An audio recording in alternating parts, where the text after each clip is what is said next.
अच्छा, report writing आप लोगों ने ऑलरेडी, आप लोगों में से की हुई किसी ने या नहीं? जैसे जन्नत ने तो मुझे बताया था, मारूफ आपने किया हुआ रिपोर्ट राइटिंग वाला जो है फॉर्मेट वगैरह पहले? नो मैम, इस तरह से ये वाला नहीं किया हुआ। लाइक किसी फॉर्मेट को फॉलो करके नहीं किया हुआ, वैसे रिपोर्ट्स बनाई हुई हैं। ठीक है। ओके, उमाइमा भी, उमाइमा का तो बैचलर्स है। उमाइमा आपने रिपोर्ट राइटिंग वगैरह पहले की है? जी मैम, की हुई है। ओके। चलिए, आज हम लोगों का इसमें डिटेल जो है मैं आप लोगों को करवाती हूँ, उसके बाद आप लोग मुझे बताइएगा कि आप लोगों के लिए किस तरह से इफेक्टिव है। और तो मतलब हम लोग इवन ये स्टूडेंट बैचलर्स में भी करते हैं, एमएस में भी आपको करनी पड़ती है फिर, बट अगेन वो आपकी स्किल है जो कि वर्क के साथ साथ फिर शार्प होती है आपकी, जितना आप जब करते रहते हो उस चीज को।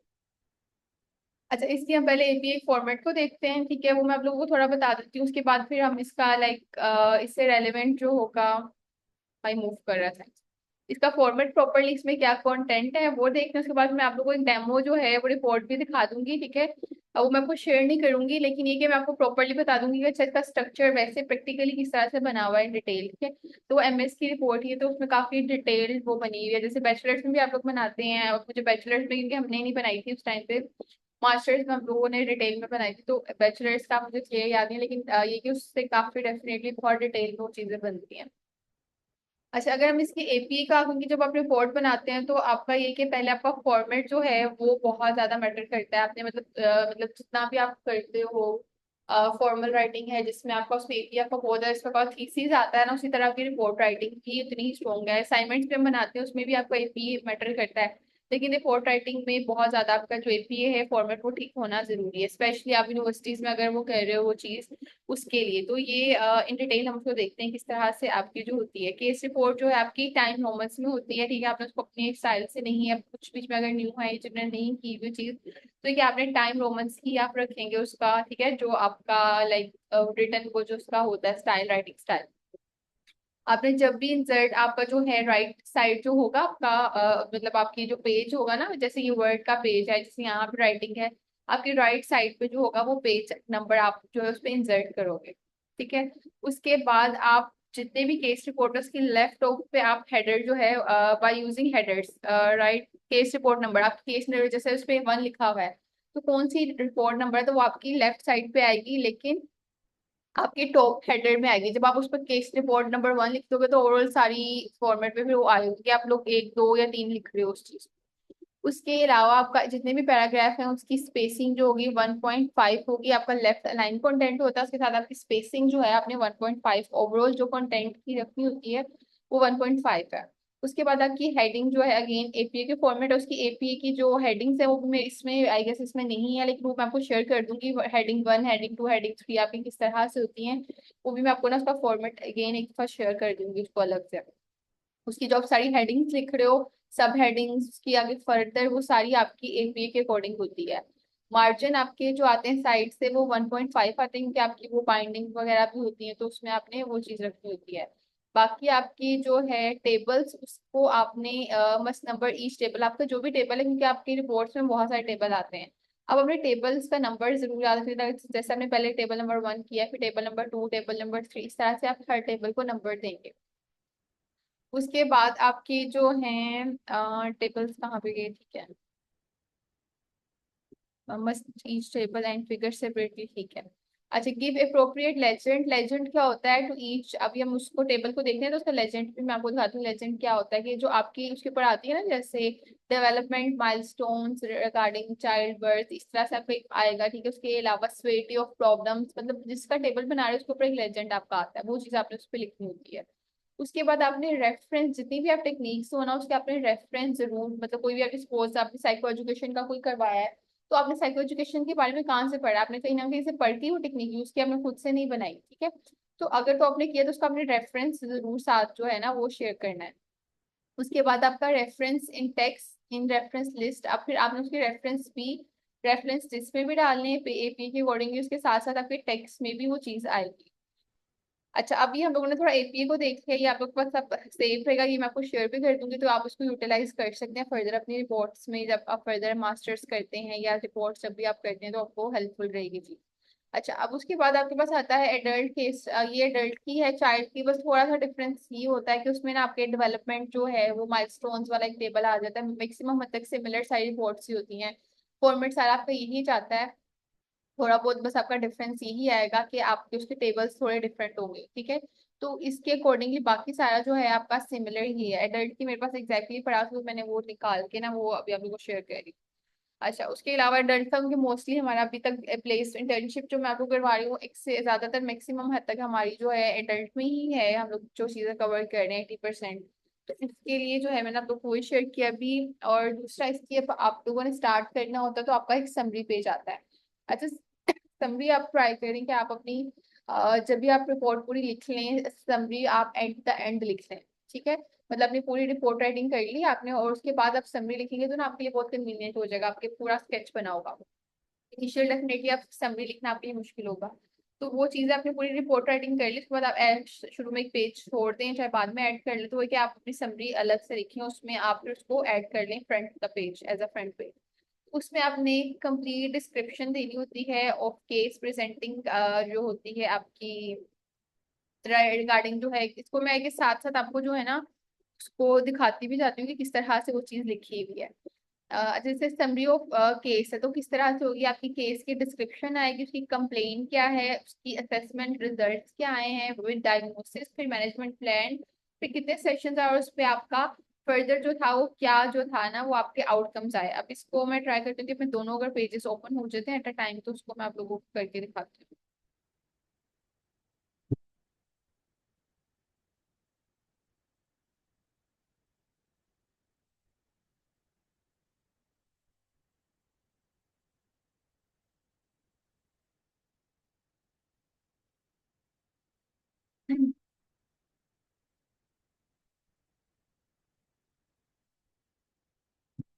अच्छा, ये आप लोग को शो हो रहा है केस समरी, ये वाला शो हो रहा है आप लोग को?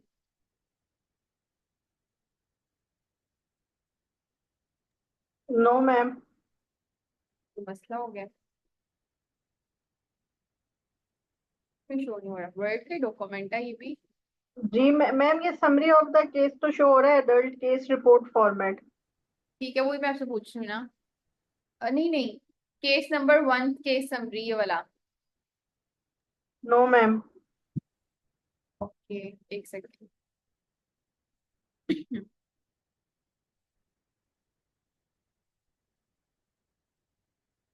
ट्राई कर, अगर वो हो जाता है तो ये साथ साथ मैं आपको भी दिखाती जाऊँ।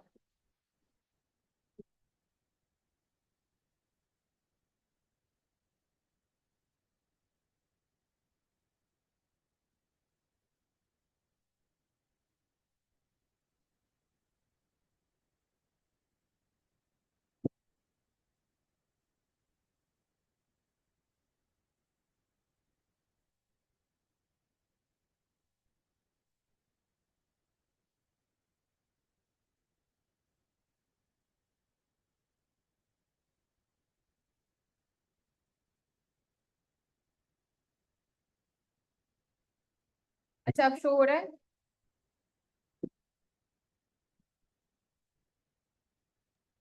जी जी मैम हो मैम। रहा है। केस समरी ही वाला ना, केस 1 केस समरी ऐसे ही है। जी मैम। ठीक है, दिख रहा ओके। अच्छा, कहीं क्योंकि ना उसमें शो हो रहा था कि इसको सपोर्ट नहीं कर रहा, फिर ठीक है।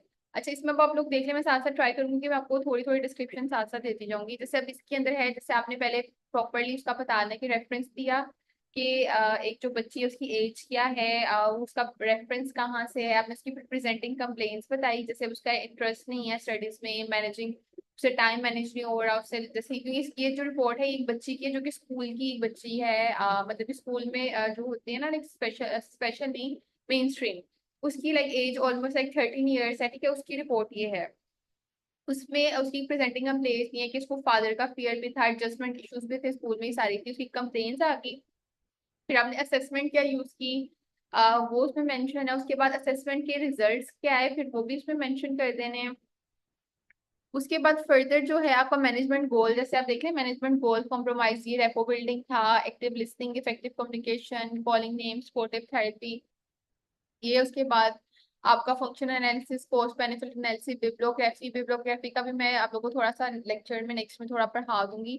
उसके अलावा in order to decrease the drug addiction of the client, जैसे इसमें ड्रग एडिक्शन का भी उसके जो सिम्टम्स है ना, उसको ड्रग एडिक्शन के भी जो थे वो था इशू था बच्ची को, तो वो भी उसके थे। अच्छा, इसके बाद कॉग्निटिव रिस्ट्रक्चरिंग से सीबीटी भी यूज हुई थी, क्योंकि उसको रेलेवेंट जो उसके थॉट्स थी, एंगर से रेलेवेंट या फिर उसके नेगेटिव थॉट्स थी उससे रेलेवेंट उसको करवाया था। उसके बाद उसकी ये सारी चीजें हैं। अब ये सारी उसके अलावा जो है ये टेक्निक्स किस तरह करवाई गई ये भी है। उसके बाद उसके आउटकम्स क्या है, आउटकम्स क्या है कि उसके 8 सेशंस हुए थे, जिसमें 80% उसकी रेपो बिल्ड हुई थी, 60% उसमें इनसाइड बिल्डअप हुई थी, ठीक है, साइकोलॉजी एजुकेशन के थ्रू। और उसमें जो एग्रेशन इश्यूज थे वो भी डिक्रीज हो गए थे। उसके साथ साथ वो अपने पेरेंट्स को वे करना शुरू कर दिया था उसने। उसके बाद उसने जो शीशा लेती थी क्योंकि तो उसने वो छोड़ दिया था। उसके बाद स्टडी में उसकी कंसंट्रेशन पढ़ाई में थोड़ी बढ़ गई थी। और उसमें जो she didn't talk to her class में during class, the frequency of visit to washroom was also, अच्छा वो ये करती थी कि वॉशरूम में ना बार बार जाती थी क्लास में ना, तो वो उसका एक इशू भी था। टीचर ने जो रिपोर्ट की थी, क्योंकि टीचर की कंप्लेंट्स भी थी कि वो पढ़ाई में फोकस नहीं करती है, फोकस नहीं करती क्योंकि वो क्या करती है, बार बार वॉशरूम जाती है, ठीक है। उसकी वो जो था वो भी डिक्रीज हो गया था, और उसके लिए for this session was conducted with the client. तो ये उसके साथ ऑलमोस्ट उसके आउटकम्स जो थे ये थे। अब फर्दर जो है इसमें एट अ टाइम मेरे ख्याल से एक ही चीज हो रही ओपन, तो मैं आप लोगों को साथ साथ जो है वो पढ़ा देती हूँ, पहले उसका फॉर्मेट बेसिकली पढ़ा देती हूँ, फिर रिपोर्ट जो है मैं आप लोगों को वो शो कर दूंगी, क्योंकि दो डॉक्यूमेंट्स एट अ टाइम जो है वो हो नहीं रहे हैं शो।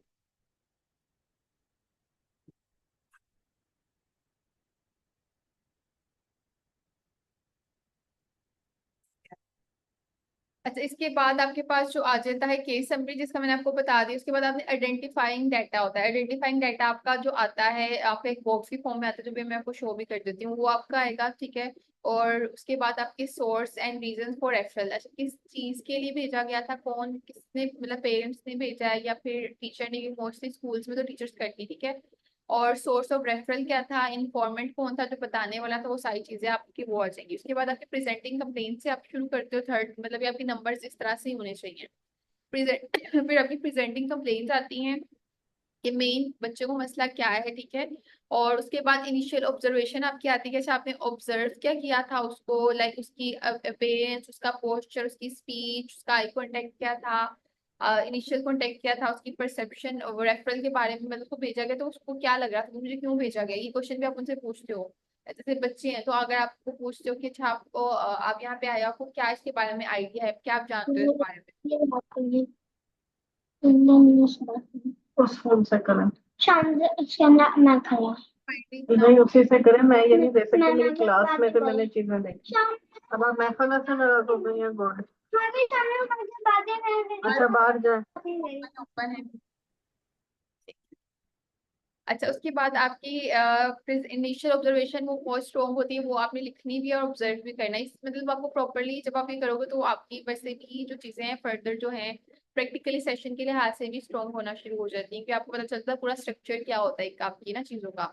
अब आपकी डेवलपमेंट हिस्ट्री में आता है तो आपका सोर्स ऑफ इंफॉर्मेशन कौन है, chronological course of the problem, मतलब जो प्रॉब्लम स्टार्ट हुई क्रोनोलॉजिकल क्या है कि एज के लिहाज से वो चीज किस तरह डेवलप हो रही है, मतलब वो चाइल्डहुड में था, उसके बाद वो एडल्ट में गया, फिर पुबर्टी चीज थी, उसके बाद फर्दर ये एडल्ट में आया, उसको आपने क्रोनोलॉजिकली उस तरह से मेंशन करना है। उसके अलावा प्रॉब्लम एक्चुअल में क्या थी, किस तरह स्टार्ट हुई, किस तरह वो चीज मेंटेन हुई, और किस तरह current level of client problem की जो अब वो जो चल रहा है वो कहाँ तक पहुंचा है, ठीक है। तो आपने स्टार्ट कहाँ से करना है कि स्टार्ट कहाँ हुई, मेंटेन कैसे, उसके बाद करंट लेवल अब उसकी प्रॉब्लम की किस लेवल पे स्टैंड करा, वो सिवियरिटी में हाई हो गया या कम हो गया। उसके साथ highlight the events that made the client vulnerable towards the problem, ठीक है। उसके बाद में वो इवेंट्स बताने हैं, जैसे इसके अंदर आप सारी कहते हैं ना एक छोटी सी आप उसकी कहानी बताते हो, तो डेवलपमेंट हिस्ट्री वो है आपकी। तो उसमें आपने हाईलाइट कर दिया उसकी कि इवेंट्स के क्या क्या इवेंट्स थे जिसकी वजह से क्लाइंट अब इस लेवल तक, जैसा बताते हैं उसमें चाइल्डहुड ट्रॉमा था, डोमेस्टिक वायलेंस थी, स्कूल बुलिंग हो गई, उसके बाद फिर उसके आहिस्ता आहिस्ता उसके बाद फ्रेंड्स भी खत्म हो गए, उसके बाद उसका रिलेशनशिप ब्रेकअप हो गया, उसके बाद फिर शादी भी होगी, फिर डाइवोर्स भी हो गई। तो इस तरह से सारी चीजों को आप करते करते देखोगे, फिर उसके बाद वो ड्रग एडिक्शन की तरफ चला गया। तो ये सारी चीजें जो उसकी कॉन्ट्रीब्यूट करी उसकी प्रॉब्लम में, आपने उसको एक स्टोरी के फॉर्म में ऐड करना होता है। उसके बाद current status of the clients problem, तो उसकी करंट स्टेटस क्या चल रहा है इस टाइम पे, अभी वो किस स्टेट में है, उसकी सारी जो सिम्टम्स है वो आप मेंशन करते हो। उसके बाद आपकी आती है बैकग्राउंड इंफॉर्मेशन। बैकग्राउंड इंफॉर्मेशन में आपकी क्या क्या चीजें आती हैं, आपकी पर्सनल हिस्ट्री आ जाती है, आपकी ये सारी की अंदर बैकग्राउंड में नहीं आते वैसे।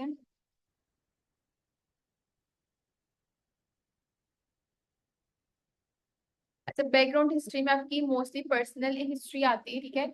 और उसके अलावा भी हम इसको अगेन आप लोग को शो करते हैं, तो उसमें हमें ये थोड़ी वो और चीज मैं आपको क्लियर करके बता देती हूँ। अब बैकग्राउंड में अच्छा उसकी सारी पर्सनल हिस्ट्री वगैरह वो उसी के अंदर कॉलम्स आपके आएंगे फर्दर। इसमें क्या बैकग्राउंड से हमें जो चीजें चाहिए ना, उसकी बाकी चीजें जो है उसमें आपकी पर्सनल हिस्ट्री आ रही है। पर्सनल हिस्ट्री में आप क्या लेते हो, अब ये थोड़ा सा आप लोगों को, हम लोगों ने हिस्ट्री को डिटेल में पढ़ा हुआ भी है, लेकिन ये फर्दर आपकी थोड़ी और चीजें क्लियर हो जाएंगी। पर्सनल हिस्ट्री में आपके क्लाइंट की करंट रूटीन क्या होती है, उसकी डेली एक्टिविटीज क्या है, उसकी हॉबीज क्या है, लाइक्स डिसलाइक्स पूछ सकते हो, फ्री टाइम में वो क्या करता है, history of head injury, physical injury, religious inclination, ये सारी चीजें आप उसकी पर्सनल, मतलब अगर उसको कोई चोट वगैरह तो नहीं आई है, ये सारी चीजें भी आप देख लेते हो। उसके अलावा उसकी फिजिकल कोई इंजरी तो नहीं रही है, ये चीजें पर्सनली उसकी लाइक वो चीजें भी आप देखते हो। और रिलीजियस इंक्लाइनेशन उसकी क्या है वो भी आप चेक कर सकते हो, ठीक है। अब जरूरी नहीं मतलब कुछ लोग बहुत मतलब दूर होंगे, कुछ बहुत हाईली इंक्लाइंड होंगे, तो ये सारी चीजें जो जो उसके मेन कंपोनेंट्स हैं वो आप उसकी पर्सनल हिस्ट्री में आप उसमें ऐड करोगे। उसके बाद उसकी प्री मॉर्बिड हिस्ट्री आती है। प्री मॉर्बिड हिस्ट्री क्या होती है, जो हम लोग ऑलरेडी पढ़ भी चुके हैं, कि आपकी क्लाइंट की जो उसकी फंक्शनिंग होती है, चाहे वो पर्सनल है, सोशल है, काम करने की है, बिफोर द इलनेस। अब वो इलनेस कोई भी हो सकती है, कि हम साइकोलॉजिकल देखते हैं, सपोज को डिप्रेशन होगा तो उससे पहले उसकी क्या थी, ठीक है। फैमिली हिस्ट्री में आप उसकी नंबर ऑफ फैमिली मेंबर्स, कोई significant information, socio economic status, ये सारा आप देखोगे। फैमिली सिस्टम, तो फैमिली सिस्टम क्या था, नंबर ऑफ फैमिली मेंबर्स, को सिग्निफिकेंट इन्फॉर्मेशन वो आप देखोगे। उसके अलावा socio economic status, middle class हैं या हाई, किस क्लास में फॉल कर रहे हैं वो आप देखते हो। फैमिली इन्वायरमेंट क्या कॉन्फ्लिक्टेड है, वो सपोर्टिव है इमोशनली, या बिल्कुल निग्लेक्टिंग है, ये चीजें आपने देखनी है। उसके अलावा फैमिली मेंबर्स का किस तरह की एक वो आपकी जो है इंटरेक्शन होती है। जीनोग्राम में आप ना वो एक डायग्राम फॉर्म होता है जो आप करते हो, वो भी आप ऐड कर सकते हो, अगर वो आपकी डिमांड है आपकी तो वो भी आप ऐड कर सकते हो। जीनोग्राम में आपको तो मतलब पेरेंट्स के साथ कैसा रिलेशनशिप है, स्ट्रॉन्ग है तो उसके लिए कुछ एरोस होते हैं, ठीक है। वो चीजें आप कर सकते हो। अगर वो निग्लेक्टिंग है तो उसके लिए आप इस तरह से करो, तो वो प्रॉपरली फैमिली स्ट्रक्चर को शो करो। पेरेंटल एजुकेशन क्या है, मतलब उसके बाद उनका काम क्या है, वो भी आप मेंशन करेंगे, उसका उससे भी बहुत चीजें आपको पता चल रही होती है कि पेरेंट्स का प्रोफेशन क्या रहा है।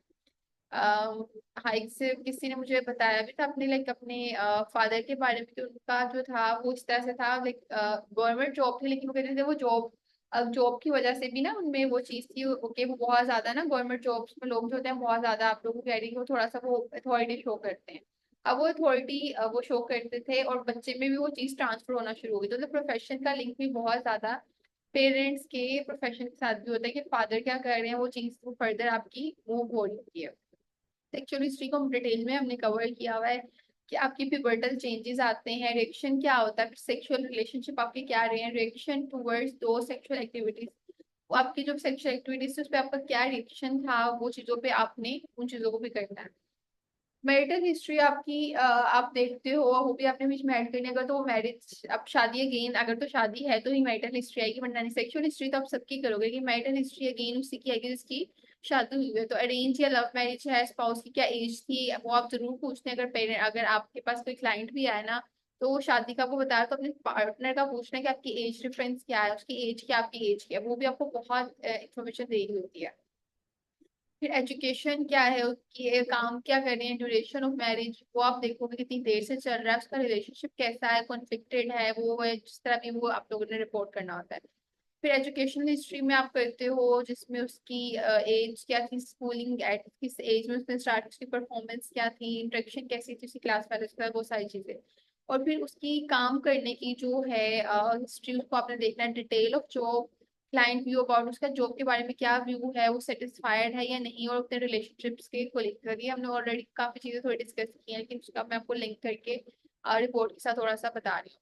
हिस्ट्री ऑफ फैमिली, साइकेट्री और मेडिकल इलनेस, अब इसमें आप देखोगे कि क्लाइंट की कोई फैमिली में कोई मेडिकल हिस्ट्री तो नहीं रही जेनेटिकली, या कोई भी इस तरह की psychiatric history, like heart attack किसी को हुआ है, जैसे बहुत सारे लोग आप देखोगे वो डिसऑर्डर्स हैं जिसमें आप देखते हो इसमें सोमेटोफॉर्म डिसऑर्डर आपके वो जो होते हैं, मेरे माइंड का नेम निकल रहा है इस टाइम पे, जो आपके इलनेस से रेलिवेंट होते हैं ना, आपको हर वक्त होता है कि मैं बीमार ना हो जाऊँ, आप ओवरली प्रोटेक्शन कर रहे होते हो, डॉक्टर्स को हाईली चेक करवा रहे हो, आपका बार बार वो चीज आती है somatic, I guess somatic complaints भी जिसमें आ रही होती है उस डिसऑर्डर में। तो उसमें आपकी जो है ना क्या कहते हैं, इशू ज्यादा आ रहा होता है, तो उसमें आपकी जो पीछे से हिस्ट्री देखते हो तो जिन चीजों जिन लोगों में ये होता है ना कि उनके किसी का फैमिली में कोई डेथ हो गई है, कोई जेनेटिक इशू की वजह से, तो वो बहुत ज्यादा हाईली जो है ना फिर वो क्या करेंगे, अपनी मैनेजमेंट की तरफ जाते हैं। शायद ये चीज आई गेस मैं अपने फैमिली में भी देखती हूँ कि मेरे लाइक फादर के जो भाई थे उनकी डेथ हुई थी किडनी की वजह से।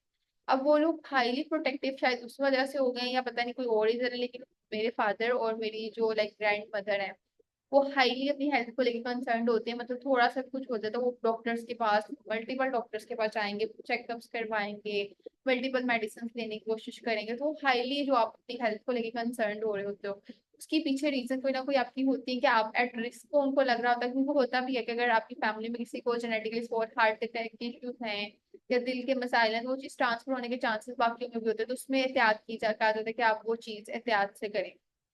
शायद वो चीज भी फैक्टर हो सकता है या किसी की डेथ हुई और आपने बहुत क्लोजली बहुत बुरी तरीके से देखा हो, तो वो भी कंट्रीब्यूट करती है उस चीज में। तो वो भी आपने देखना है कि उनका रीजन जो इलनेस की है वो क्या चीज है। उसके बाद प्रोविजनल फॉर्मुलेशन, ये भी हम लोगों ने जो है क्या कहते हैं, वो चीज हम लोगों ने भी कवर नहीं की थी, जो कि बहुत इंपॉर्टेंट है आपकी प्रोविजनल फॉर्मुलेशन, केस फॉर्मुलेशन जिसको कहते हैं आप, ठीक है। उसको मैं आप लोग को डिटेल में भी रिपोर्ट राइटिंग में भी दिखाती हूँ कि आप किस तरह से करते हो, ठीक है। वो बहुत आपकी इंपॉर्टेंट होती है कि आपका पूरा केस आपने किस तरह से एक फ्रेमवर्क में डालना है, ठीक है। मतलब वो देखो ना, क्लाइंट आपके पास आएगा तो वो पूरी ऐसे एक रायता से नहीं फैला देता, कुछ क्लाइंट तो बड़े आपको ना बड़े सीक्वेंस से चीजें बताते हैं, वो बड़े मजे से वो आपको लगता है कि ऐसे हुआ उसके बाद यूं हुआ, हर चीज पूरी फॉर्मुलेट, कुछ यूं करके ये भी हो गया था, ऐसे हुआ था उसके बाद यूं हो गया था और यूं, तो पूरा जैसे एक रायता फैला देते हैं।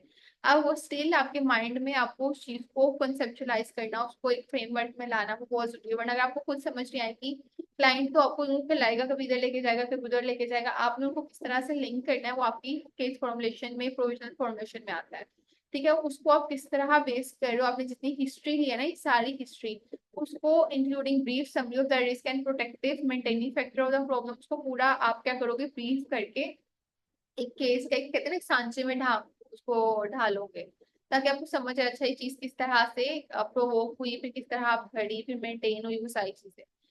उसके बाद आपकी असेसमेंट आ जाती है, और उसके बाद इसको भी हम डिटेल, अच्छा सॉरी, ये प्रोविजनल फॉर्मुलेशन आपका डिफरेंट है, मैं ये कह रही हूँ वर्ड कैसे चेंज हो गया। ओवरऑल कंक्लूजन जो आप पूरी हिस्ट्री पे देते हो ना, उसमें उसकी क्या रिस्क फैक्टर्स और प्रोटेक्टिव, तो वो आप उसके ऊपर आप क्या करो कि अच्छा इतना परसेंट चांसेस है कि ट्रीटमेंट इफेक्टिव जा सकता है, उसके ऊपर आपकी प्रोविजनल फॉर्मुलेशन आती है। वो एक छोटा सा पैराग्राफ आपका आता है जिसमें आप बताते हो कि अच्छा जो ओवरऑल कंक्लूजन क्या है जो हिस्ट्री से, कि क्या क्या इसमें रिस्क फैक्टर्स हैं और क्या क्या इसमें प्रोटेक्टिव फैक्टर्स हैं, वो आइडेंटिफाई करोगे आप लोग। उसके बाद आपकी असेसमेंट आती है।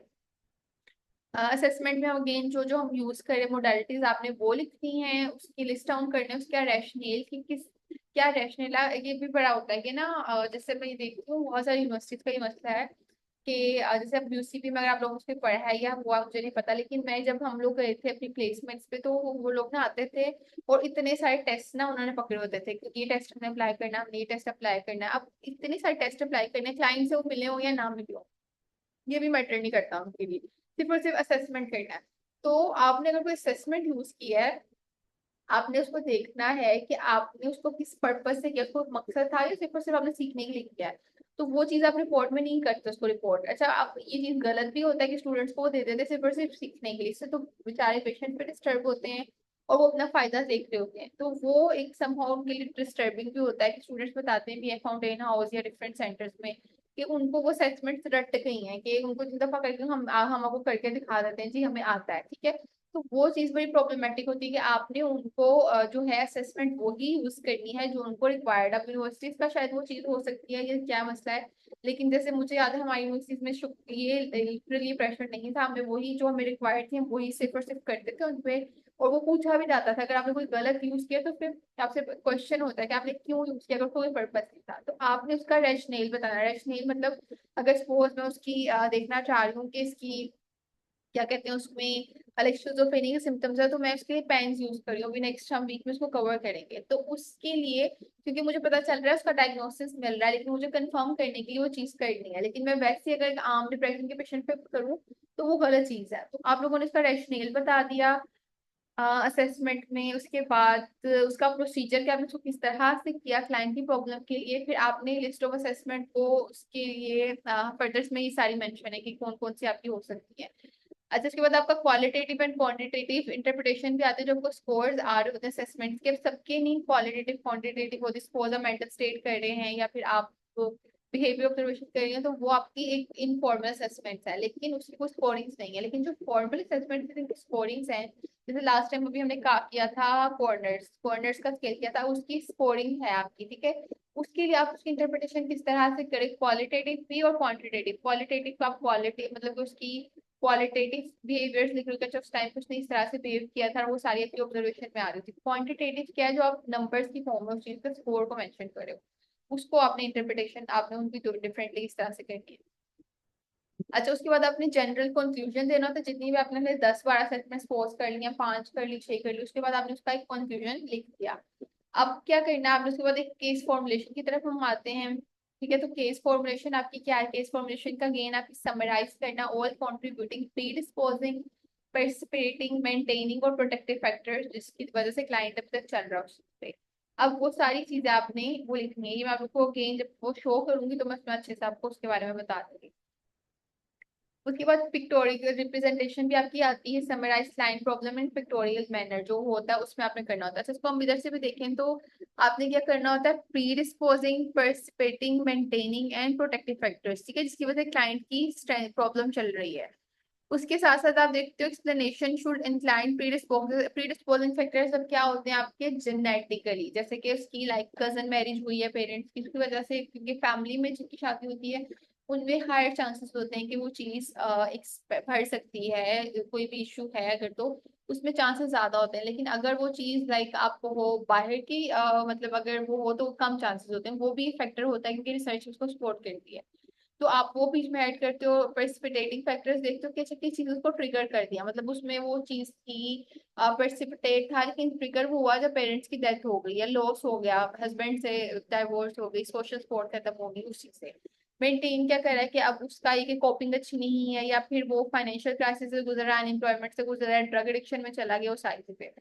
प्रोटेक्टिव फैक्टर क्या हो सकता है कि क्लाइंट की जो घर वाले हैं वो बहुत सपोर्टिव हैं, ठीक है, एक बॉन्डिंग बहुत अच्छी है फैमिली के साथ, ये सारी चीजों को प्रोटेक्ट कर रहे हैं। तो ये सारी आप चीजों को एक ग्राफ के फॉर्म में उसको करोगे। उसके बाद आपकी सस्पेक्टेड प्रॉब्लम क्या आती है कि आपने जितना भी अब समझ लिया, प्रॉब्लम भी समझ आ गई, अब आपने समझ लिया कि उसकी फॉर्मुलेशन भी कर ली कि आप फैक्टर से, अब आपने उससे क्या जो है ना वो किया, सस्पेक्ट किया कि उसको क्या इलनेस हो सकती है या उसको क्या डिसऑर्डर है, आपने उसको वो बताना है। अब उसमें आप लोग उसको डीएसएम या जो भी है उसका क्राइटेरिया मेंशन के इसके अकॉर्डिंगली जो है वो इसमें सस्पेक्ट कर रहा है। सस्पेक्ट का मतलब कि हम उसको डायग्नोसिस का वर्ड यूज नहीं करते। अब डायग्नोसिस अब आप लोग की शायद वो वेरी कर सकता है, यूनिवर्सिटी से यूनिवर्सिटीज भी कुछ लोग उसको डायग्नोसिस भी करते होंगे, लेकिन सस्पेक्शन इसकी होता है कि आप सस्पेक्ट कर रहे हो कि वो चीज हो सकती है, हो सकता है वो नहीं भी हो, लेकिन आप क्योंकि ट्रेनिंग्स होते हैं तो वो सीख रहे होते हैं, तो आप सस्पेक्ट का वर्ड यूज करते हो कि स्पोर्ट योर डायग्नोसिस अगर आपने किया है तो आपने उसको कोर्स ऑफ प्रॉब्लम के साथ करना है। इंटरवेंशन प्लान अब आपके पास आ जाता है, अब सारी चीजें समझ आ गई, अब आपने मैनेजमेंट करी। समझो अगर आपका 80% वर्क हो जाता है ना प्रैक्टिकली भी, तो अगर आपको इतनी सारी चीज समझे तो आपका 80% समझो हो गया, 20% आप आपके मैनेजमेंट का पार्ट रह जाता है, क्योंकि समझना ही बहुत बड़ा मसला है आपका। क्लाइंट को समझ लेना, उसके बाद आपकी मैनेजमेंट ईजी हो जाती है, लेकिन अगर वो क्लाइंट ही नहीं समझ आ रहा ना तो मैनेजमेंट बहुत मुश्किल हो जाती है। आई गेस मेरे साथ एक ही ऐसे क्लाइंट थे जिनकी मुझे एक्चुअल में समझ नहीं आई, शायद वो समझाना नहीं चाह रहे थे, कुछ और समझाना चाहते थे, लेकिन मुझे उनकी कुछ समझ नहीं आई। क्योंकि वो जहां पे भी मैं जाती थी कहते नहीं ये तो मैं कर सकता हूँ, ये तो मैं हो रहा है, मुझे और कुछ मैं कुछ और चाह रहा हूँ। अब वो कुछ क्या चाह रहे थे वो मुझे समझ नहीं आया आज तक, लेकिन वो वाहिद क्लाइंट थे और वो उनके साथ मुझे ये चीज हुई थी कि मुझे उनकी प्रॉब्लम समझ नहीं आ रही कि वो क्या प्रॉब्लम क्या एक्चुअल, ठीक है। और वो चीज क्योंकि उनकी वो तो मैंने सारी प्रॉब्लम्स आइडेंटिफाई कर ली और मैं मैनेजमेंट की तरफ जाती थी तो कहते थे ये चीज तो मैं कर रहा हूँ already, ये तो चीज मैं ये भी कर रहा हूँ। मैनेजमेंट की तरफ आना बड़ा मुश्किल था क्योंकि प्रॉब्लम ही नहीं आइडेंटिफाई प्रॉपरली होती, क्योंकि जो मैं आइडेंटिफाई कर चुकी थी उनको शायद वो प्रॉब्लम प्रॉब्लम नहीं समझ रहे थे। तो वो चीज है कि मैक्सिमम हद तक अगर आप प्रॉब्लम आइडेंटिफाई कर लेते हो ना तो आपका मैनेजमेंट पार्ट बहुत ईजी होता है, लेकिन अगर वो प्रॉब्लम आइडेंटिफाई नहीं हो रही ना तो मैनेजमेंट फिर ईजी नहीं होती। फिर अगेन आपके जो गोल्स होते हैं ना वो शायद वो कोलेबोरेशन नहीं हो रही होती, तो आपका एक जो कोलेबरेटिव रिलेशनशिप होना चाहिए वो मैटर करता है। तो कभी क्लाइंट को लैब नहीं कर रहा ना, तो बड़ा मुश्किल हो जाता है कि आपके साथ चल सको। और कंप्लाइंस नहीं है, जैसे उनके इश्यूज मैक्सिमम हद तक शायद ये भी था कि उनको फिजिकल इशू था और सेशन लेना उनके लिए बड़ा मुश्किल था। तो वो चीज maintain, up last at the session था, वो थोड़ी चीजें समझ आ रही थी, लेकिन वो फर्दर उनका कंटिन्यू करना, आना जाना, ट्रैवल करना बड़ा मुश्किल था। तो क्लाइंट का कंप्लाइंस बिहेवियर, क्लाइंट की कोलेबोरेशन, वो आपकी लाइक सक्सेस रेट को बढ़ा देती है रिकवरी को। लेकिन अगर वो कंप्लाइंस नहीं शो कर रहा, बिल्कुल भी नहीं कर रहा, तो डेफिनेटली आपकी फिर जो जितना मर्जी स्ट्रॉन्ग आपकी असेसमेंट्स मैनेजमेंट प्लान वो वर्क नहीं कर रहा होता। ये मैं किसी को बता रही थी कि जैसे किसी ने कहा अगर मैं बहुत ही रेजिस्टेंट क्लाइंट हो तो हम लोग फिर क्या करें, वो बोल ही नहीं रहा, तो हम किस तरह करें। मैंने कहा वो चीज़ ठीक है, अब आपकी स्किल्स अच्छी होनी चाहिए, लेकिन कभी कभी अगेन हर थेरेपिस्ट हर क्लाइंट के लिए नहीं होता, और हर क्लाइंट जो है को हर थेरेपी सूट नहीं करता, ठीक है। तो हर थेरेपिस्ट हर क्लाइंट के लिए डेफिनेटली नहीं, तो उसको हो सकता है कोई और सूट कर रहा हो। लेकिन आपकी स्किल्स जो है वो अगर बेहतर हैं, स्टिल वो चीज वर्क नहीं करी, तो फिर ये कि क्लाइंट की तरफ से भी आपको आउटपुट चाहिए ना, क्योंकि टू वे चीज है, ये वन वे नहीं है। आपकी थेरेपी बिल्कुल ऐसे नहीं, मेडिसिन सम हो, वो मेडिसिन भी आपकी टू वे, अगर आप लोगे तो ही इफेक्ट आएगा ना, वरना तो होगा ही नहीं। थेरेपी भी आप ले रहे हो, लेकिन अगर आप पार्टिसिपेट नहीं करें तो वर्क नहीं करेगा। मेडिसिन तो ऑटोमेटिकली वर्क करती है, लेकिन थेरेपी ऑटोमेटिकली वर्क नहीं करती इतना। उसमें आपकी कोलेब्रेशन, आपका वर्क, आपका आउटपुट चाहिए होता है, ठीक है। तो उसमें उसके रिसर्चेस भी शो करती हैं कि अगर क्लाइंट कंप्लायंस है, तो अगर उसका 80% जो सक्सेस रेट होता है ना, वो क्लाइंट की वजह से होता है, और 20% अगर वो सक्सेसफुली जा रही है तो वो थेरेपिस्ट का रोल है। तो सोचें, अगर आपका वो सक्सेसफुली नहीं जा रहा, तो सपोज 80% क्लाइंट आउटपुट नहीं दे रहा, तो 20% कितना वर्थ रखेगा। तो वो चीज बहुत मैटर करती है आपकी।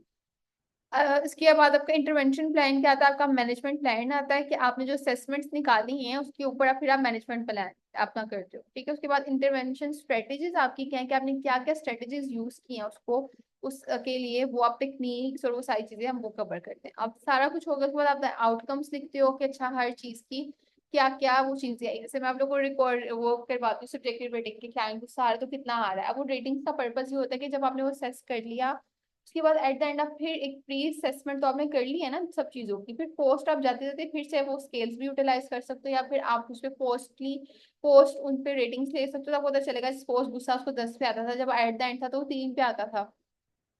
तो वो जो आपकी 3 पे आ रहा है ना, वो आपकी सक्सेस रेट आता है। अब आपकी लिमिटेशन, अब मतलब जितना मर्जी जैसे आप जितना भी अच्छा कर लो, लेकिन ये कुछ ना कुछ लिमिटेशंस रह जाती हैं। तो वो लिमिटेशंस क्या है, जैसे भी मैंने बताया कि क्लाइंट कंप्लाइंस था, क्लाइंट कंप्लाइंट हो गया तो घर वाले सपोर्टिव नहीं थे, घर वाले सपोर्टिव थे, आगे फाइनेंशियल क्राइसिस भी थे। तो कुछ ना कुछ लिमिटेशंस होती हैं जो कि वो आपने मेंशन करनी होती है मैनेजमेंट प्लान के लिहाज से, ठीक है। अच्छा, ये हम लोगों ने देखा। उसके बाद आपके पास आते हैं रिकमेंडेशंस, कि आप उसको फर्दर जो है इन फ्यूचर के लिए क्या रिकमेंडेशंस दे रहे हो, कि आप इस तरह से अपनी चीजों को, जिसमें हम रिलैक्स प्रिवेंशन के ऊपर भी बात करते हैं कि अच्छा आप ये चीजें करो, ठीक है। सेशन आपकी जो है रिपोर्ट, कि आपने session by report with goals activity client behaviour and accounts, ठीक है। लिस्ट ऑफ आपके पास आ जाता है। अच्छा, सेशन रिपोर्ट के आपने जितने सेशन दिए ना उनको आप लिखते हो, सेशन 1, सेशन 2, सेशन 3, आप एट द एंड भी लिखते हो। उसके बाद आपके रेफरेंस आते हैं एट द एंड। उसके बाद अपेंडिसेस आते हैं, इसमें शायद ऐड नहीं होंगे इस रिपोर्ट में, लेकिन अपेंडिसेस आपकी फिर सारे जो जो आपने काम करवाया होता है वो भी आपका एट द एंड आता है, ठीक है। वो आपने सारा जो है वो भी ऐड करना होता है।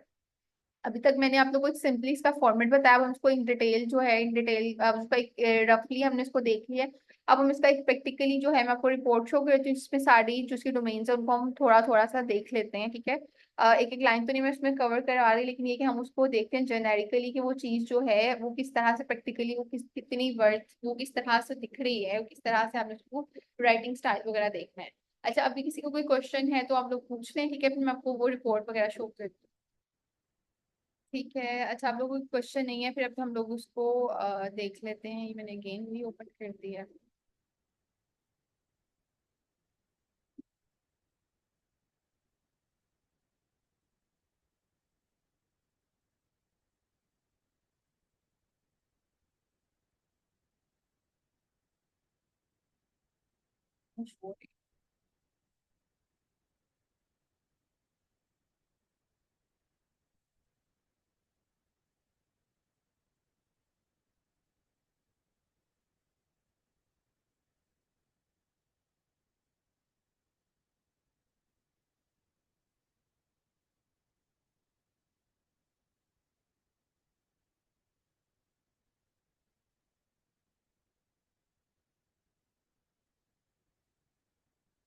तो शो हो रहा है अब आप लोगों को ये मूव हो रही है साथ साथ ये स्लाइड्स इसकी जो है ये case one case to.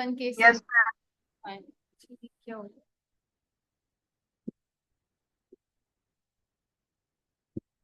Okay.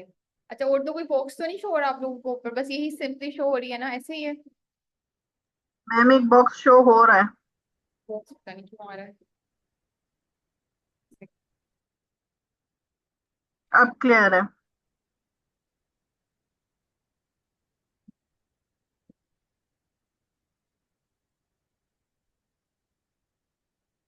अभी भी शो हो रहा है? जी मैम। Okay, पहले तो नहीं था, अभी कहाँ से आ गया?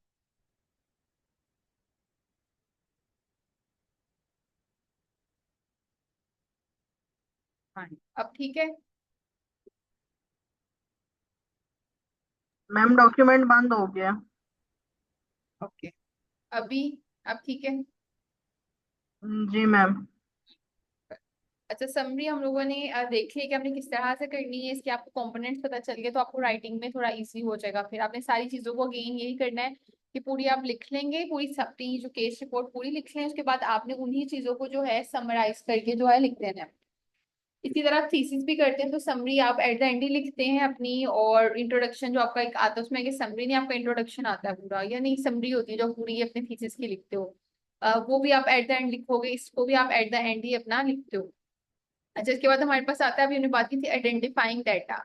अब ये आप लोग देख लो, इसमें आप पूरा बॉक्सेस के लिए यूज करते हो, ठीक है, प्रॉपरली इस तरह से सिंपली नहीं लिखते हो आप, पहले आइडेंटिफाइंग डाटा लिखो, सेम आप लोग देखते हो कि किस तरह से इसकी राइटिंग सारा आपको इन ये नजर आएगा, टाइम्स न्यू रोमन में ही नजर आएगा कंटेंट। दूसरा, इसके लिए आप एक पूरा लोगे टेक्स्ट बुक, जो आपके टेबल्स होते हैं ना, इंसर्ट करके टेबल्स लोगे आप, दो कॉलम्स लोगे और जितनी रोज आपकी होंगी तो आपने उसमें इनिशियल क्लाइंट की इनिशियल लिखना है, जैसे भी क्लाइंट है इसका नाम जो भी था तो हमने उसके इनिशियल्स लिखे, हमने उसका नेम नहीं लिखा। तो आप इसी तरह यूज करते हो उस चीज को जब आप करते हो रिपोर्ट्स वगैरह, जब आप इसको फर्दर जो है अपने केस स्टडीज भी करोगे, पब्लिश भी करते हो, तो वहां पे भी आप इनिशियल्स ही आते हैं। एज लिखोगे, उसका जेंडर लिखोगे, उसकी क्लास लिखोगे, कितने सेशंस आप उसके साथ हुए थे, फिर आपके सेशन कब स्टार्ट हुआ, और एंड कब आपका हुआ था। उसके बाद आपकी like source and reason for referral जो भी हमने बात की थी वो क्या है। जैसे क्लाइंट जो है रेफर किया गया था टीचर की तरफ से, किस पर्पस, ताकि उसको सेस किया जा सके और मैनेज किया जा सके फॉर हर प्रेजेंटिंग कंप्लेंट्स। अब उसकी प्रेजेंटिंग कंप्लेंट्स क्या थी, उसका इंटरेस्ट नहीं था मैनेजिंग, उसकी डिफिकल्टीज या जो जो इश्यूज थे वो आपने लिख दिए। अभी हमने इंग्लिश में लिखा था, अब आपने एग्जैक्टली जो है क्लाइंट के जो है ना इश्यूज को प्रॉपरली जो है लिखना होता है उसकी, इसमें प्रॉपरली इसकी कंप्लेंट्स, अच्छा इसमें कंप्लेंट्स की प्रॉपरली नहीं लिखी हुई, लेकिन इसकी कंप्लेंट सारी आप इस तरह से लिखोगे जिस तरह ये लिखा हुआ है। आपने देख लो उसका टेबल वन जैसे लिखा हुआ है, टेबल वन में प्रेजेंटिंग कंप्लेंट क्या थी और उसकी फिर ड्यूरेशन क्या थी रिपोर्टेड बाय टीचर, ठीक है, तो उस पर कितनी ज्यादा उसकी जो थी ड्यूरेशन थी, वो सारी चीजें आपने जो है वो लिखना है। जैसे सपोज उसकी जो थी टीचर की तरफ से, अच्छा ये दो हैं, दो टेबल्स आपके बनेंगे, जैसे टेबल वन जो है टीचर ने जो रिपोर्ट की थी, जो आपका इन्फॉर्मेंट होता है, जैसे अगर सपोज पेरेंट्स आया तो पेरेंट्स से अगर आप कर रहे हो ना तो पेरेंट का एक टेबल बनेगा और एक बच्चे का बनेगा, ठीक है। सिमिलर अगर आप आम इंटरव्यूज भी करो डर के साथ, तो आपका अगर फैमिली के साथ इंटरव्यू हुआ और एक पेरेंट्स के सॉरी क्लाइंट के साथ हुआ तो आप दोनों के अलग अलग प्रॉब्लम्स लिखोगे। अब टीचर की थी कि स्कूल में अभी दिल नहीं लगा बच्ची का, जैसे उसका इंटरेस्ट नहीं है पढ़ाई में, उनका ये पर्पज है, ठीक है, तो जिस तरह उनके वर्बेटम जो होते हैं ना सेम एज इट उनकी प्रॉब्लम वो आपने लिखना होता है। उसके बाद उसकी ड्यूरेशन कितनी थी, 4 मंथ्स है। अब उसके बाद आप देखते हो उसकी अगेन जो टीचर की थी, आप इसको उर्दू में ही लिखते हो, इंग्लिश में आप ज्यादा नहीं लिखते हो, जिस तरह से प्रॉब्लम थी उसी तरह आप उस चीज को लिखते हो। तो जो उसकी क्लाइंट की थी, चाइल्ड क्लाइंट था, उसकी प्रॉब्लम्स ये थी सारी वो लिखती है हमने, शिकायत तो उसकी फिर फर्दर उसका ड्यूरेशन। अब हमने मैम इंग्लिश, उर्दू में जी जी आप कंप्लेंट्स लिखते हो, क्योंकि ना ये कि इंग्लिश में आप लिखोगे तो वो आपकी वर्डिंग होगी ना, लेकिन जो उर्दू में तो वो शो करता है एक्चुअल में क्लाइंट के वर्बेटम क्या है उसके मुताबिक वो प्रॉब्लम क्या है, जब हम इंग्लिश में करते हैं तो वो थोड़ा वो चेंज हो जाता है। अब अगेन ये ऑन डिमांड की वो किस तरह से बता रहे हैं, लेकिन ज्यादातर ये ही आपका जो रिक्वायर्ड है आपको यही सिखाया जाएगा कि आपने उसी कोई एज इट प्रॉब्लम को लिखना है जैसे वो आपको बता रहा है, क्योंकि अगर हम कभी उसको करते हैं ट्रांसफर इंग्लिश में तो वो थोड़ा चेंज हो जाता है, ठीक है। अच्छा, उसके बाद क्योंकि इंग्लिश और उर्दू में आप लोग देखोगे जो इंग्लिश के मीनिंग्स हैं उर्दू में उसका बहुत डिफरेंस होता है, तो उर्दू में बहुत बिल्कुल मतलब चेंज होते हैं उनके, लेकिन इंग्लिश में उसका एक्चुअल मतलब डिफरेंट होता है। somehow कुछ तो ठीक होते हैं, लेकिन मैक्सिमम कभी मतलब जैसे इंग्लिश में कन्वर्ट करते हैं तो कुछ और चीज बन जाती है आपकी। अब उसके बाद आपकी इनिशियल ऑब्जर्वेशन आपकी आती है, तो इनिशियल ऑब्जर्वेशन में आपने उसकी देखना है उसकी फिजिकली पेरेंट्स, पहले तो आप उसका देखोगे जैसे उसकी नीटनेस थी यूनिफॉर्म की, उसके नाखून, उसके हेयर किस तरह से थे, उसके बाद वो किस तरह से उसका बॉडी मैस था, मतलब वो लीन तो नहीं है ज्यादा, क्योंकि जैसे मेरे पास एक क्लाइंट आया था, बच्चा था और वो छोटा सा था, उसकी लाइक बता रहे थे पेरेंट्स, उसकी सिस्टर थी, उनकी मदर की डेथ हो गई, तो उन्होंने बताया था जब डेथ होगी तब से ज्यादा उसके इश्यूज बन गए हैं, बहुत हाईली अग्रेसिव होता है, बहुत गुस्सा शो करता है। अब जब वो आया तो वो बच्चे को ऑब्जर्व किया मैंने, तो उसकी ऑब्जर्वेशन मतलब इतना वो वीक था, इतना नहीं था, वो 10-12 साल का, 10 साल का था, लेकिन वो कोई 5-6 साल का दिख रहा था अपनी वेट, कम वेट होने की वजह से। तो वो भी शो कर रहा है कि उसकी मैलन्यूट्रिशन है या उसकी कोई डेफिशिएंसीज है, जिसकी वजह से अगेन साइकोलॉजिकल इम्पैक्ट आते हैं उन चीज को। तो आपने वो भी आइडेंटिफाई करना है कि उसकी आई कॉन्टेक्ट, जैसे उस बच्ची का अगर उसकी बात करें तो उसकी आई कॉन्टेक्ट जो आंखों के नीचे बहुत ज्यादा डार्क सर्कल्स थे, ठीक है, मेल न्यूट्रिशन भी था, और वो सोती भी नहीं थी क्योंकि डेफिनेटली वो ड्रग्स की तरफ भी जा रही थी, और वो लेट नाइट जागना उसकी वजह से उसकी वो चीज भी शो कर रही थी। अब it was due to her lack of, उसकी वजह से वो मेंटेन, द क्लाइंट जो था वो मेंटेन भी नहीं करी थी, अपनी आई कॉन्टेक्ट नहीं करी थी, क्योंकि उसकी लैक ऑफ कंसंट्रेशन भी थी सेशन में, उसके साथ साथ का एक्सप्रेशन जो था वो उस पे कोई खास नहीं था, हैप्पीनेस नहीं थी। तो अब उसकी पूरी पेरेंट्स से लेके उसके फेशियल एक्सप्रेशन, उसका आई कांटेक्ट, उसके सेशन में आपका रिस्पॉन्स के साथ था, इमोशनली वो क्या शो कर रही थी, उसके क्या क्या बिहेवियर्स थे, जैसे अभी हम लोग बात करते होते हैं कि उसको एंग्जाइटी हो रही है तो वो हिलता बहुत ज्यादा है, और वो बच्ची बार बार पिंच कर रही थी कॉन्स्टेंटली ड्यूरिंग सेशन, ठीक है, वो उसकी एंग्जाइटी, उसके एग्रेशन को, वो सब चीजों को शो भी कर रही थी। उसके साथ साथ जो है उसकी अच्छा, फर्स्ट सेशन में आप सोचो, फर्स्ट सेशन में उसकी इतनी हाई थी तो मैं देख के, उसने हमको प्रॉपरली बहुत जोर से अपनी उंगली से कर रही थी पिंच ना, यूं बहुत जोर से, नॉन स्टॉप, मतलब पूरा आई गेस 30 मिनट्स, 25 मिनट्स का सेशन हुआ था उसका, और वो नॉन स्टॉप कर रही थी। अब डेफिनेटली इतना साइकोलॉजिकल डिस्टर्बेंस था, लेकिन नेक्स्ट सेशन में वो इतना फ्रेश थी, आज तक तब मतलब उतना इंप्रूवमेंट उसमें आई थी ना। मतलब बाकी आई गेस मैं उसकी अगर बात करूँ, बाकी क्लाइंट्स जो थे वो इतना ज्यादा नहीं था, लेकिन उसमें हाईली चेंजेस थे, और वो हाईली जो मेरी जो मतलब कह सकते हैं चैलेंजिंग क्लाइंट वो थी, और उसमें ही बहुत जल्दी चेंजेस आए थे, क्योंकि वही बात है कि कंप्लाइंस थी, तो वो साथ साथ इम्प्लीमेंट करना शुरू हो गई, क्योंकि उसको किसी ने कभी सुना नहीं था, और वो सबसे छोटी बच्ची थी घर में, और निग्लेक्टिंग पेरेंटिंग वगैरह थी, तो उसमें बहुत जल्दी चेंज आया था। उसके साथ एक्सेसिवली टॉकिंग थी, गुस्सा भी था, ये सारी चीजें आपने सारी जो है उन चीजों को आपने देखना होता है। उसके बाद आपने ओवरऑल जो है ये सारे बिहेवियर्स भी देख ली, उसकी इमोशनल भी देख ली, उसकी फिजियोलॉजिकल भी देख ली, उसके बाद आपने ओवरऑल जो है उसको आपने एक कंक्लूजन में बता देना है कि वो सारी चीजें क्या है, जैसे कि वो सीम हेल्ड, वो बच्ची सेहतमंद नहीं लिख रही थी, जिससे पता चल रहा था कि पेरेंट्स का निग्लेक्टिव बिहेवियर भी था। उसके बाद जो है मैंने उसके जो उसकी ऑब्जर्वेशन शो कर रही थी कि क्लाइंट जो है बहुत सारी इमोशनल और बिहेवियर प्रॉब्लम्स को फेस कर रहा है, उसकी ऑब्जर्वेशन ये शो कर रही थी। अच्छा, अब उसकी डेवलपमेंट हिस्ट्री को आपने कैसे स्टार्ट करना होता है कि आपने कहाँ से उस शुरू हुआ, जैसे बच्ची पैदा कहाँ पे हुई, जहाँ पे शुरू ही वायलेंस था, उसके बाद उसने फेस किया डोमेस्टिक वायलेंस भी, उसने घर में देखा अपनी मदर को होते हुए, उसके बाद एग्रेशन भी था, मदर में भी था, वो भी ट्रांसफर होता था। उसके बाद वो बच्ची ने विटनेस भी किया, फिर कजन फैमिली थी, ज्वाइंट फैमिली थी, वो भी मैंने इसमें ऐड किया हुआ है कि इसमें पेरेंट्स जो थे उनका भी बिहेवियर क्या था, पेरेंटिंग क्या थी, फादर डांटते रहते थे, फिर पेरेंट्स ध्यान नहीं दे रहे थे, उसके बाद स्कूल जहाँ पे चेंज हुआ वो स्कूल उसको पसंद नहीं है, फिर ग्रैंड मदर जो थी उसको पसंद नहीं करती थी, उसके फादर को उससे भी वो चीजें देख रही होती थी। तो ये सारी चीजें जो हैं क्या कहते हैं, हम बच्चे के अंदर नेगेटिव बिहेवियर्स ला रही है, ठीक है, तो इसकी स्टोरी कहाँ से शुरू हो रही है, जैसे उसमें whenever her cousins disturb and fight, grandmother starting beating her and said अल्लाह करके तो मर जाओ, जैसा कुछ ऐसे आप वर्बेटम्स में लिख सकते हो, जो कि बता रहा है उसकी कि उसके लिए मेन वो चीज इंपॉर्टेंट है, मतलब कि जब भी उनके घर में ज्वाइंट फैमिली थी तो वो फूफो के बच्चे या चाचू के वो लड़ते थे, उनके फादर जो उनकी दादू थी उसके मुताबिक वो उनके फादर को पसंद नहीं करती थी, फिर उनके बच्चों को भी डेफिनेटली उस तरह से नहीं करती होंगी। तो वो चीज फिर क्या होता था, वो मतलब इस तरह से बुरे वर्ड पैटर्न, बुरे बुरे जुमले बोलती थी, उनके बारे में क्रिटिसिज्म वर्ड्स यूज करती थी। तो वो अब उसकी शो आपने देखा कि किस तरह से वो चीज स्टार्ट हो रही है और किस तरह वो चीज मेंटेन हो रही है, वो आपने प्रॉपरली उसको लिख दिया। उसके बाद अब आपके पास आती है बैकग्राउंड इंफॉर्मेशन। बैकग्राउंड इंफॉर्मेशन में आपने किस तरह से करना है, जिसमें भी आपको पता था कि सारी डिटेल आ जाएंगी, पर्सनल हिस्ट्री, एजुकेशन हिस्ट्री, सारी चीजें आपने उसमें कवर करनी है। इसको हमने इन डिटेल वैसे किया, पर मैं थोड़ा थोड़ा आपको बताऊंगी। पर्सनल हिस्ट्री में उसकी रूटीन्स हैं वो सारी, जैसे उसकी क्या थी, टाइमिंग्स क्या थी, उसके इंटरेस्ट क्या थे, वो सारी चीजें आपने कर दी। फैमिली हिस्ट्री में आपने उसके क्या करना है, फैमिली हिस्ट्री में उसकी अगेन हम लोगों ने जो उसकी लाइक फैमिली सिस्टम क्या था, उसके रिलेशनशिप कैसे थे, और वो चीज़ आपकी आ जाती है। उसके बाद आपकी एजुकेशन हिस्ट्री है, जिसमें एजुकेशन हिस्ट्री को भी हमने देखा है कि स्टार्ट उसकी एज, किस एज में उसने अपनी स्कूलिंग स्टार्ट की थी, उसके बाद वो अपनी पढ़ाई में किस तरह से थी, उसके फ्रेंड्स के साथ किस तरह से उसके ताल्लुकात थे, और अभी करंटली उसका किस तरह से चल रहा है पढ़ाई में, वो चीज़ आपने देखनी है। मेडिकल इलनेस भी आप उसमें लिखोगे, जैसे उसकी child had medical illness called, उसके जो इश्यूज थे, लाइक उसके 2 साल पहले उसकी किसी की वजह से हॉस्पिटलाइज भी रही थी, तो वो उसके वो इश्यूज भी थे, तो आपने वो भी मेंशन कर दिया। अब जैसे इसकी प्रोविजनल फॉर्मुलेशन कैसी हुई है, जैसे on the basis of available information, इसमें आप हाइपोथेसिस देते हो, डेफिनेटली आप उसमें एक वो ही कर रहे हो ना, इसमें हाइपोथेसिस दे रहे हो, क्योंकि आपके पास यहाँ पे 100% हम लोग साइकोलॉजी में नहीं कहते जब तक हमारी असेसमेंट खास करनी हो रही, तो आप उस पर बस एक हाइपोथेसिस देते हो कि ये चीज़ है तो इस तरह से हो सकता है, ठीक है। तो आप उसके बताते हो कि due to her medical illness and the temperament of father were seen to be, जो चीज उसको प्री डिस्पोज करी हमने बता दिया।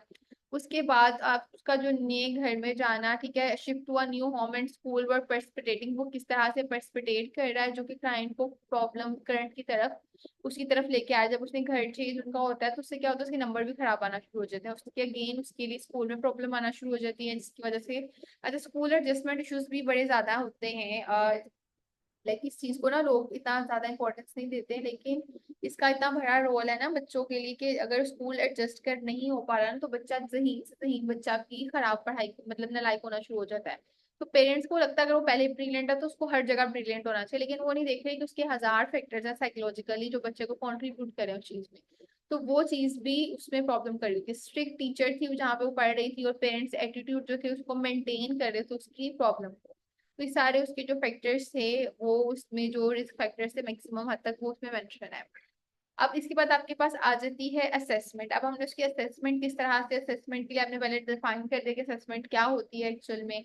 अब उसमें आपकी क्या है कि आप कॉम्बिनेशन करते हो, जिसमें आप क्लाइंट के लिए यूज कर रहे हो, उसके लिए असेसमेंट यूज कर रहे हो, उसकी प्रॉब्लम्स के अकॉर्डिंगली डिफरेंट टूल्स यूज कर रहे हो।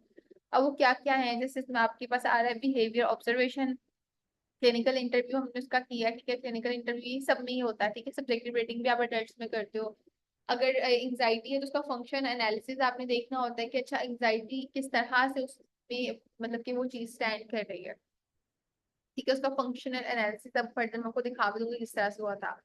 सीबीए करिकुलम बेस्ड असेसमेंट है जो आप करते हो, ठीक है, उसके साथ साथ आपका यहाँ पे कैप्स यूज हुआ हुआ जिसमें डिजिट स्पैन है, पीएलटी है जिसमें आप देख रहे हो उसकी अटेंशन वगैरह देखने के लिए और उसकी मेमोरी को चेक करने के लिए, ठीक है, तो पीएलटी आप यूज करते हो। उसके अलावा children school children problem scale है जो कि हम कवर भी करेंगे फर्दर। उसकी क्योंकि बच्चे की बहुत सारी प्रॉब्लम्स थी तो उसकी स्केल यूज किया था हमने और उसको देखने के लिए, और सब्जेक्टिव स्केल था बच्चे ने उसको खुद से किया था सारा, तो उसकी स्कोरिंग से भी आप आइडेंटिफाई करते हो। फिर सेल्फ एस्टीम, क्योंकि डेफिनेटली जब गुस्सा आ रहा एंजाइटी है तो कहीं ना कहीं बच्चों के आप देखोगे तो जिनकी पढ़ाई अच्छी नहीं होती तो ऑटोमेटिकली उनकी सेल्फ एस्टीम भी अच्छी नहीं होती। अब सेल्फ एस्टीम के अपने बारे में इमेज रखना, उनकी इमेज ऑटोमेटिकली खराब हो जाती है जब घर वाले बुरा भला हर वक्त कह रहे हैं और बाहर भी बुरा कहा जा रहा है, स्कूल में भी कहा जा रहा है, फ्रेंड्स भी नहीं है, तो ऑटोमेटिकली आपकी सेल्फ एस्टीम पे डाउन होना शुरू हो जाती है। उसके बाद इसकी बिहेवियर ऑब्जर्वेशन थी, बिहेवियरली बच्चे की क्या क्या थी। बिहेवियर ऑब्जर्वेशन क्या होती है, आपकी इनिशियल ऑब्जर्वेशन में तो आप फर्स्ट सेशन करते हैं, बिहेवियर ऑब्जर्वेशन आपने जितना भी अभी तक उसको असेस किया थ्रू आउट सारे सेशंस में आपको सारी बिहेवियर्स की उस चीज को मेंशन करते हैं। देखो बिहेवियर ऑब्जर्वेशन लिखा है, उसके बाद आपने बिहेवियर ऑब्जर्वेशन क्या है, ठीक है, वो आपने बता दिया यूजफुल, और उसके बाद आपने इस बिहेवियर ऑब्जर्वेशन को क्यों यूज किया, ठीक है। जैसे कि इसमें बिहेवियर ऑब्जर्वेशन यूज किए गए ताकि क्लियर पिक्चर मिल सके क्लाइंट की बिहेवियर की और problem without making the client conscious about the assessment. अब बिहेवियर असेसमेंट क्या है, हम लोग शुरू में ही आप लोग देखो ना कि हम सबसे पहले जो है स्टूडेंट्स के साथ या सॉरी क्लाइंट्स के साथ आते साथ ही जो असेसमेंट क्यों नहीं शुरू करते, रेपो बिल्ड करते हैं। क्योंकि अगर हम लोग पहले असेसमेंट कर देंगे तो थोड़ा कॉन्शियस हो जाते तो हम पहले ऑब्जर्व करते हैं उसके बिहेवियर्स को वैसे ही। तो एक तो आप असेस कर रहे हो उसको पता चल रहा है बिहेवियर्स को जहाँ पे आप असेसमेंट टूल्स कर रहे हो, लेकिन कहीं पे आप वैसे ही बिहेवियर्स को असेस कर रहे हो, कोई मोडालिटी यूज नहीं करेंगे, उसको बता नहीं रहे हो, तो वो आपकी क्या आ रही है बिहेवियर ऑब्जर्वेशन। आप इसका गोल क्या है वो भी उन्होंने बता दिया। उसके बाद आपने उसमें क्या क्या चीजें नोटिस की वो आपने बता दी। क्लिनिकल इंटरव्यू आपका क्या होता है वो आपने मेंशन करना। उसके बाद आपने क्लिनिकल इंटरव्यू जैसे इसमें मेंशन है कि एक टीचर के साथ हुआ था और एक क्लाइंट के साथ तो ओवरऑल होते हैं, टीचर के साथ भी हुए हैं, तो उसमें आपने बताया कि कितने मिनट का सेशन होता है, उसमें क्या क्या आप उसमें इंफॉर्मेशन लेते हो, क्या आपका स्टाइल होता है, इसमें ओपन एंडेड क्वेश्चन जैसे इसमें यहाँ पे मेंशन है, ताकि मैक्सिमम इंफॉर्मेशन हासिल की जा सके, ये चीज मेंशन है। और उसका क्लिनिकल इंटरव्यू में क्या बिहेवियर था वो भी आपने मेंशन करिए, जो भी आप असेसमेंट कर रहे हो। उसके बाद टीचर के साथ क्या, टीचर्स अगर आप उनसे कर रहे हो या पेरेंट्स से, तो कुछ पेरेंट्स सपोर्टिव होंगे, वो आपको बहुत डिटेल्स देंगे, कुछ पेरेंट्स भी नॉन सपोर्टिव होंगे। तो वो चीजें भी आपने फिर जो जो के बिहेवियर्स होते हैं साथ साथ आप उसमें मेंशन करते हो। उसके बाद सब्जेक्टिव रेटिंग्स भी उसमें यूज हुई थी कि सब्जेक्टिवली क्लाइंट कितना रेट करा उस चीज पे। तो जैसे आपकी क्लाइंट के लिए सब्जेक्टिव रेटिंग लेने का पर्पस क्या है वो भी हमने देख लिया इसमें, ठीक है। तो उसमें अगर आप देखें तो इसमें आप उसलिए कर रहे हो ताकि आप क्लाइंट की इजीली देख सको स्वेटी क्या है। तो जो भी आपकी प्रेजेंटिंग कंप्लेन है वो आपने लिखी, उसके बाद उसको ऑपरेशनल डेफिनेशन उसकी जैसे लिखा हुआ है, ऑपरेशनल डिफाइन भी आप उसको करोगे। जैसे अगर सपोज प्रेजेंटिंग कंप्लेन हमने यहाँ पे लिख दी lack of interest in study, इसका मतलब क्या, ऑपरेशनली डिफाइंड अगर इसको करें तो शी गोट, इसका ऑपरेशनल डेफिनेशन क्या होती है किसी भी चीज की, कि एक्चुअल में वो चीज क्या है, उसकी डेफिनेशन क्या। अगर लैक ऑफ इंटरेस्ट है तो उसका क्या मतलब है, ठीक है। जैसे उसके पास शी लाइक दिस इंटरेस्ट नहीं है, तो उसकी ये भी हो सकता है जैसे she got a lot of test from school that result in lack of interest in study. अब जैसे लैक ऑफ इंटरेस्ट, उसको लगता है कि मेरा ध्यान नहीं भटता इसलिए मेरा इंटरेस्ट नहीं है। जैसे उसने बताया कि बहुत सारा काम मिलता है, इसका इसकी वजह से जो है आपका लैक ऑफ इंटरेस्ट नहीं बनता, तो हमने इसको प्रॉपरली डिफाइन करना है, ठीक है। डिफिकल्टी टाइम मैनेजमेंट भी मुश्किल है, तो इससे क्या मुराद है, इससे मुराद ये कि उसको चीजें प्रायोरिटाइज नहीं करने आ रही कि पहले काम क्या करना है, ठीक है। तो वो चीजें आपने जो है fear of father, fear of father क्या, जैसे कुछ को होगा कि मुझे डांटना पड़ जाए, लेकिन उसके मुताबिक क्या है, इसके मुताबिक है कि मुझे मारना पड़े।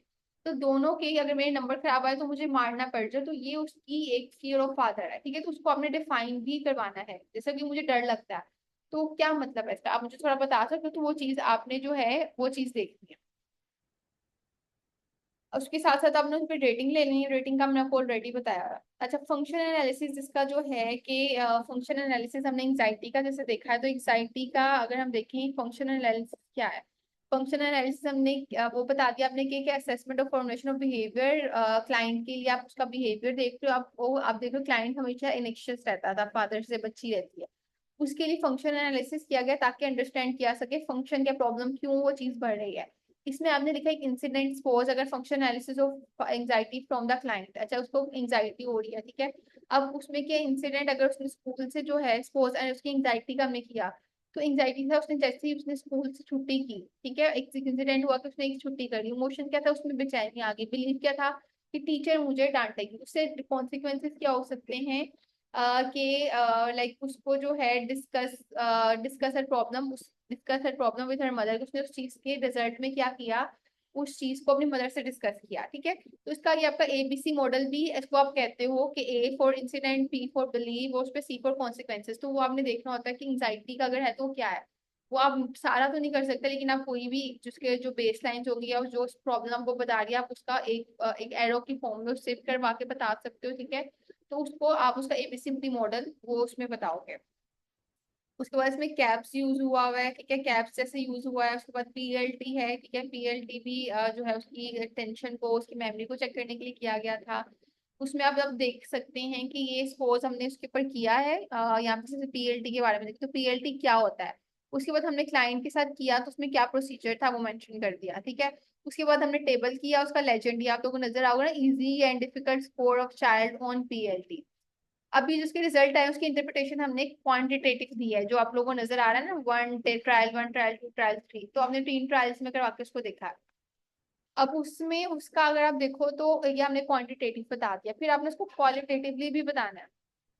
क्वालिटेटिवली क्लाइंट की क्या वो चीज थी, जैसे उसकी परफॉर्मेंस जो थी रिफ्लेक्ट करी थी कि वो मेमोराइज करने की कोशिश कर रही है, उसकी परफॉर्मेंस आहिस्ता आहिस्ता अगर देखो बढ़ती जा रही है, 8 10 थी, 14 फिर 14 होती गई, ठीक है, 4 8 और 8 बढ़ गई, ठीक है। तो आहिस्ता आहिस्ता जैसे उसमें एफर्ट करी थी वो चीज बढ़ रही थी।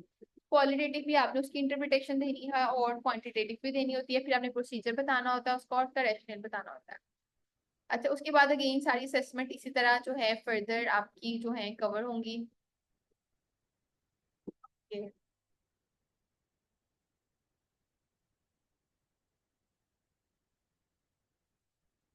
आज के बाद आपने सारी असेसमेंट्स कर ली, उसके बाद आपने उसको समराइज करना है असेसमेंट से आपको क्या समझ आया, ठीक है। जैसे क्लाइंट एक्टिव थी, जॉली पर्सनैलिटी, लेकिन वो इंटरेक्ट करती थी and share her things with training counsellor, उसकी आपने असेसमेंट से देखना है कि उसका जो ओवरऑल जो है आपको क्या रिजल्ट्स मिल रहा है असेसमेंट से, आप क्या कंक्लूड कर रहे हो। जैसे आपने असेस किया ओवरऑल, ये भी असेस किया, उसका अटेंशन भी कर लिया, कोग्निशन भी देख ली, उसका कॉन्फिडेंस देखा आपने, उसका एंगर पे देखा, उसकी एंजाइटी देखी, तो अब आपको क्या समझ आया, आपने उसकी असेसमेंट्स बताने होते हैं, उसके रिजल्ट्स क्या निकले आपके पास, अब वो आप बताओगे। उसके बाद अगर आता है इंपॉर्टेंट चीज जो है केस फॉर्मुलेशन। केस फॉर्मुलेशन भी आपकी इन रिटन एंड पिक्टोरियली भी मैं आपको समझा देती हूँ, काफी इंपॉर्टेंट है आपकी रिपोर्ट राइटिंग में। अच्छा, उसके बाद आपकी केस फॉर्मुलेशन आती है, इसका मैंने आपको ऑलरेडी बताया कि आप एक सांचे में उसको ढालते हो कि अच्छा चीज कहाँ शुरू हुई, इसकी क्या जेनेटिक्स थी, किस तरह शुरू हुई, किस तरह मेंटेन हुई, ये सारी चीजें आप उसमें कवर करते हो। अच्छा, इसका आप देखो, आपने केस फॉर्मेशन किस तरह से स्टार्ट करना है, आपने पहले अगेन ही बता दिया बच्ची की एज क्या थी, उसकी क्या क्या प्रॉब्लम्स थी। अब उसकी जो है आपकी जो केस फॉर्मुलेशन होती है बायो साइको सोशल मॉडल के अकॉर्डिंगली, हम ऐसा नहीं कि हम बायोलॉजिकल फैक्टर्स ही खाली देख रहे हैं, बल्कि हम बायो साइको सोशल तीनों फैक्टर्स के अकॉर्डिंगली ही उस चीज को देखेंगे। तो अगर सपोज बायोलॉजिकल उसके जेनेटिक्स हैं, तो साइकोलॉजिकल क्या है, सोशल फैक्टर्स क्या हो सकते हैं, तो अपने सारे फैक्टर्स को देखते हुए उसको इन चीजों में लिखना है। जैसे प्री डिस्पोजिंग, अगर आपने कोई फैक्टर जैसे प्री डिस्पोजिंग के ऊपर आपने हर एक अलग अलग जो है पैराग्राफ का आपने एक्सप्लेन करना है।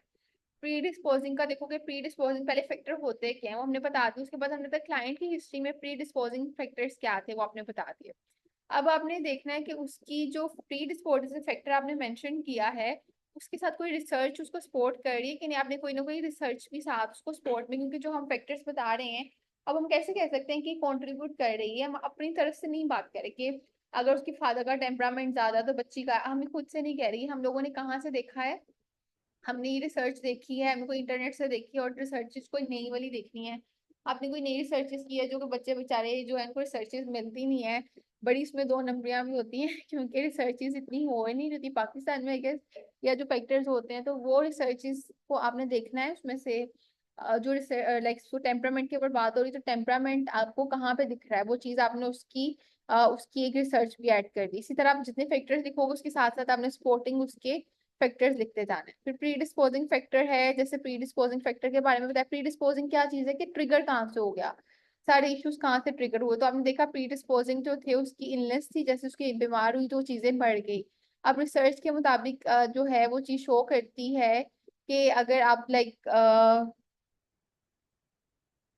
Education health interpreting system inter participant concluded health children learn better, जैसे इसमें रिसर्च में शो है कि एक बच्चा जो सेहतमंद है वो ज्यादा अच्छे से सीखता है एज कम्पेयर टू अगर जो बच्चा किसी डेफिशिएंसी या हेल्थ स्टेटस का कंसर्न है, तो वो उससे कंपैरेटिवली ज्यादा बेहतर सीखेगा। तो बच्चे के इश्यूज क्यों शुरू हुए कि वो बीमार भी होगी, तो लिटरेचर उसको शो कर रहा है और प्रूव कर रहा है।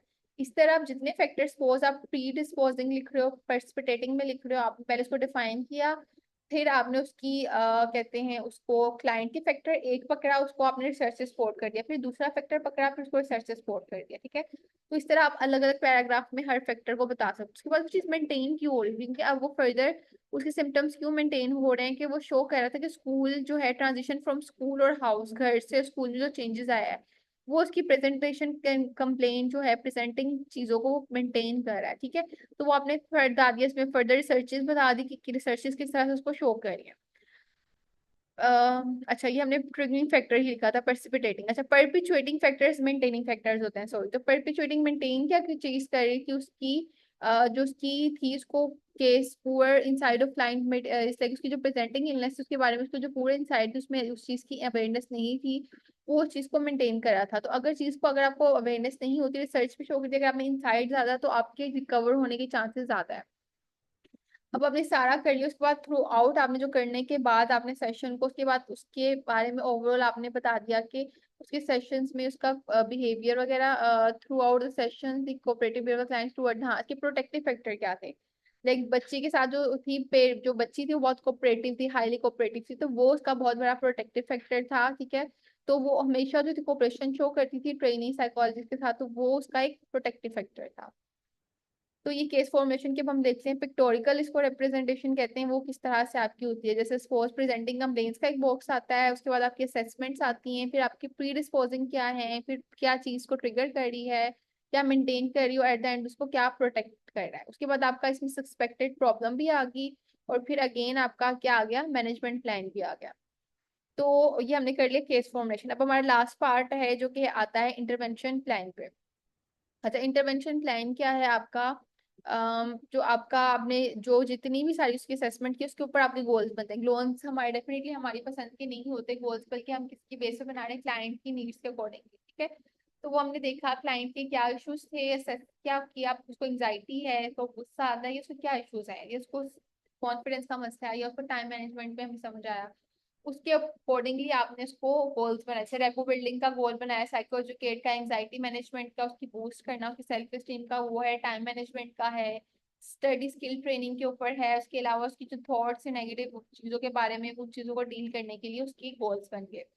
अब इन गोल्स को आपने अचीव कैसे करना है वो भी मैटर करता है। तो इम्प्लीमेंटेशन थेरेप्यूटिक इंटरवेंशन जो आपने की है, सपोज हम रेपो बिल्ड कर रहे हैं, तो रेपो बिल्ड आपने किस तरह से की, रेपो बिल्ड आपने किस तरह करनी है, उसके लिए आपने क्या क्या टेक्निक्स यूज करनी है, वो सारी आपने बतानी है। जैसे रेपो बिल्ड क्या होती है और आपने उसके लिए क्या क्या किया। तो रेपो बिल्ड करने के लिए एक्टिव लिसनिंग की, एक्टिव लिसनिंग का आपने बता दिया। फिर मैक्सिमाइज एम्पैथी है, effective communication, mirror and matching, ये सारी आपकी रेपो बिल्डिंग में आ जाती है। साइको एजुकेशन आपने किस तरह से किया, केस कॉन्सेप्चुलाइज करके, ये भी आप कर सकते हो क्लाइंट को समझाने के लिए।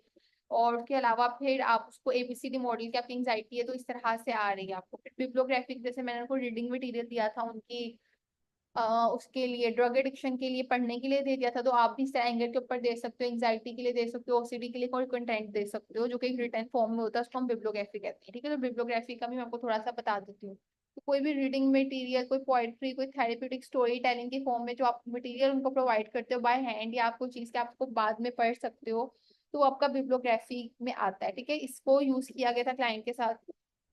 उसके साथ साथ इसके लिए, अच्छा अब आपने टेक्निक यूज की, उसके लिए क्या क्या एक्टिविटीज की करवाई वो भी आपने लिखना है, ठीक है। और उसके बाद अगेन फर्दर जितने भी चीजें हैं उसके लिए उसी तरह ही है। जैसे सपोज बूस्टिंग सेल्फ एस्टीम, अगर हमने बूस्ट सेल्फ एस्टीम किया तो उसके लिए क्या टेक्निक्स यूज की गई हैं। जैसे उसके लिए फर्दर जो थी आइडेंटिफाई स्ट्रेंथ्स, उसकी करने के लिए वो करवाई गई थी, उसकी पॉजिटिव इन्फॉर्मेशन उसको यूज की गई, शोइंग कंपैशन, ठीक है। इस तरह से सारी आपने करने के साथ साथ उसमें अपेंडिसेस का नंबर भी देना है कि आपकी ये अपेंडिक्स थी, ये अपेंडिक्स था, वो सारे आपने वो मेंशन कर दिया। उसके बाद टाइम मैनेजमेंट है सपोज, तो टाइम मैनेजमेंट में भी आपने उसको बता दिया, टाइम मैनेजमेंट के लिए आपने क्या किया, टू डू लिस्ट है, टाइम स्केड्यूलिंग है, ये सारी चीजें हैं। स्टडी स्किल ट्रेनिंग में आपका पीक्यूआरएस टेक्निक आप कवर करवा सकते हो, ठीक है। फिर आपके पास आता है कोग्निटिव रीस्ट्रक्चरिंग, ठीक है। तो इसकी ऑलरेडी हम लोगों ने सीबीटी को काफी पढ़ा भी है। तो उसमें आप क्या करते हो, पहले थॉट्स को आइडेंटिफाई करते हो, फिर उसके एरर्स को आइडेंटिफाई करते हो, फिर उसको चैलेंज करना सिखाते हो, ठीक है। तो वो चीजों को फिर उस पर आप उसकी रेटिंग्स देते हो। तो ये ओवरऑल जो था हम लोगों का ये हो गया, इसके क्या कहते हैं, इसकी चीजें आ गई। अब इसके बाद हमने इसकी रिपोर्ट राइटिंग की, सेशन की रिपोर्ट क्या क्या चीजें आपकी जो हैं वो आती हैं, लाइक उसके कितने सेशंस हुए थे ऑलमोस्ट, तो वो चीजें हमारी इसके लास्ट में आती हैं, ठीक है। तो ये ऑलमोस्ट जो है, इसमें एक चीज आपकी, दो चीजें थी जो इसमें आई गेस साइड में नहीं है, इसके अंदर आपकी जो है इसकी फर्दर आपकी रिकमेंडेशन और लिमिटेशंस, वो आपके जो है ना वो भी आपका एक पैराग्राफ आएगा, ठीक है। तो वो भी आपने ऐड करना होता है, जिसमें आपकी रिकमेंडेशन का एक आता है, बुलेट्स के फॉर्म में आप लिखोगे रिकमेंडेशन, और साथ आप उसके बुलेट्स में लिख दोगे ये रिकमेंड है कि क्लाइंट के लिए पेरेंट्स को जो है सपोर्टिव होना चाहिए, साइको एजुकेट, मतलब वो चीजें जो आपको फर्दर क्लाइंट को रिकमेंड करनी है। दूसरा, उसको आप लिमिटेशंस करते हो, तो लिमिटेशंस में आप क्या कर सकते हो कि सपोज तो स्कूल की इन्वायरमेंट में सेशन रूम प्रॉपरली नहीं था, पेरेंट्स से इंटरेक्शन नहीं हो सकी, टाइम ड्यूरेशन लिमिटेड था, तो चीज जो उसकी इफेक्टिव नहीं बना पाई ना जितना आप 100% चाहते थे, सपोज 60% आया, तो वो चीज जो उसमें कंट्रीब्यूट करी वो आपकी किस फैक्टर में आएगी, वो आपकी फिर लिमिटेशंस में आ जाएगी, तो आप उसको वो भी मेंशन करोगे, ठीक है। तो ये ओवरऑल जो था आपका सारा फॉर्मेट था कि सबको काफी हद तक क्लियर हुआ होगा। अभी किसी का कोई क्वेश्चन, कोई फीडबैक तो आप लोग मुझे बता सकते हो।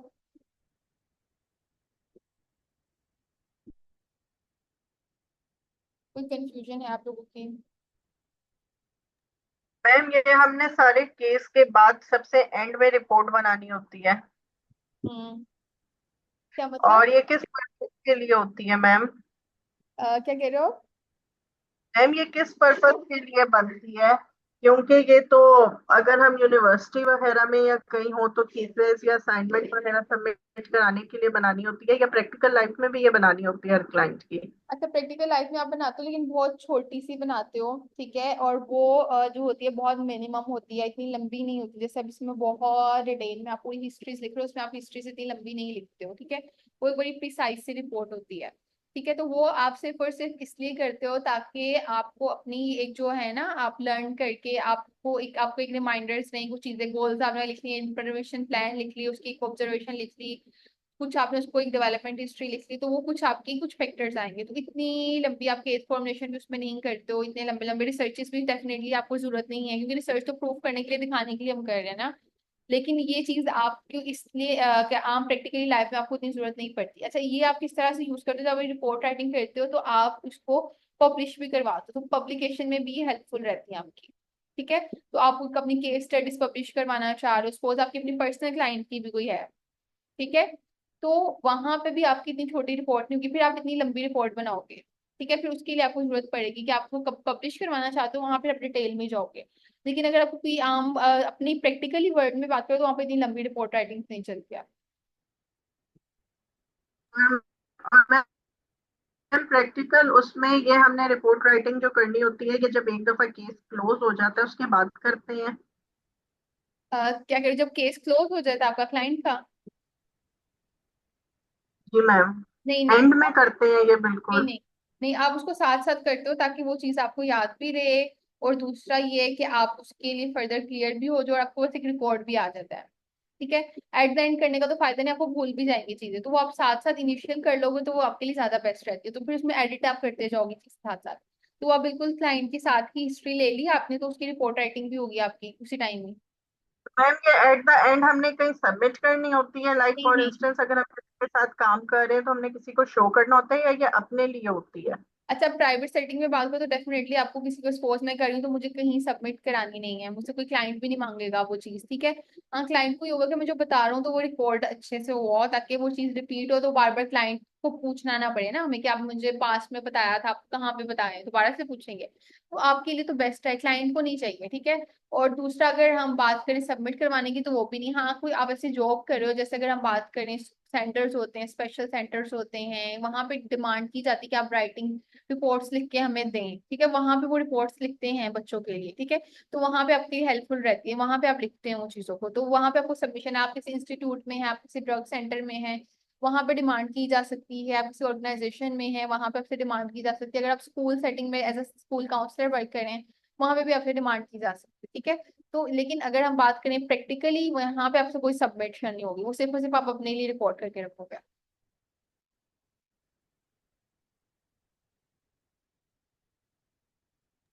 जी, और ओके कुछ? थैंक। ओके, बाकी किसी को कोई क्वेश्चन? आप लोगों का जन्नत है यहाँ पे, दुआ है, रबिया है, नवेरा, नवेरा ने अभी में ज्वाइन किया है कुछ टाइम में। नवेरा, आपको समझ आया? आज आपने गेस फर्स्ट क्लास अटेंड की है? जी मुझे लग गई है समझ। फाइन, ठीक है। इससे पहले आपने की है रिपोर्ट राइटिंग वगैरह? जी मैंने 7 और 8 सेमेस्टर में की थी। ग्रेट। ओके, अभी आप लोगों को कुछ न्यू लर्निंग रहा, सीखने को कुछ मिला, या अगेन आपने कुछ प्रीवियस चीजें ही कवर की हैं? मैम मोस्टली बहुत प्रीवियस ही थी। अच्छे डिटेल। ओके, जी नवेरा, कहीं आप मोस्टली प्रीवियस थी, इसके अलावा कौन कोई और भी है कि बोल रहा है बीच में? मैम मैं कह रही थी, मैंने कहा कि हमें पीएस में नहीं सिखाई गई थी रिपोर्ट राइटिंग, मैंने ऑनलाइन कहीं कोर्स लिया था ठीक है। और उन्होंने सिखाई थी रिपोर्ट राइटिंग, और उनकी इतनी डिटेल में नहीं थी अच्छा। जितनी डिटेल में आपने कराई है। ठीक है। आपने हर एस्पेक्ट को बहुत अच्छे तरीके से एक्सप्लेन करके आपने डिटेल बताई है कि किस तरह से हमने क्या लिखना है। ठीक है। उन्होंने बस हमें फेमिलियराइज से जरूर कराया पैटर्न से कि हम रिपोर्ट राइटिंग कैसे करते हैं, हम्म। बट बहुत अच्छी डिटेल में नहीं कराया था। हम्म। ठीक है, तो कितनी ड्यूरेशन का किया था आपने? बट देन उन्होंने फिर ये कहा कि मैम, कितनी ड्यूरेशन का वो आपने किया था रिपोर्ट राइटिंग के लिए? मैम वो 1 मंथ का कोर्स था और 2 वीक्स उन्होंने कुछ पढ़ाया था और फिर 2 वीक्स, 1.5 वीक में उन्होंने हमें रिपोर्ट कराने के लिए दी थी। अच्छा, ठीक है। और एट द एंड उन्होंने क्या कहा था आप लोग को? हाँ, मैम उन्होंने एंड पे ये बोला था कि हर जो इंस्टीट्यूट होता है उसकी अपनी रिक्वायरमेंट होती है केस फॉर्मुलेट हम्म। करने की, तो वो जहाँ पे वो साइकोलॉजिस्ट थी, उन्होंने जिस हॉस्पिटल में वो इस तरह से कराते थे, तो उन्होंने हमें फॉर्मेट दिया था वो वाला। हम्म, सही हो गया। ठीक है, मतलब काफी लंबा टाइम उन्होंने आपको चीज कवर करवाई है, मैं इसको एक दिन में कवर करवा दूँ आप लोगों को सोची क्योंकि अब उसमें करवाने की जरूरत नहीं है ना इतना लंबा, क्योंकि मैम हमने उन्होंने कोई खास इंस्ट्रक्शंस मैम उन्होंने कोई खास इतनी इंस्ट्रक्शंस दी थी नहीं, वो मतलब हमें बस एक एग्जांपल से उन्होंने बस कहा कि ये बस तुम लोगों ने ये काम करना है।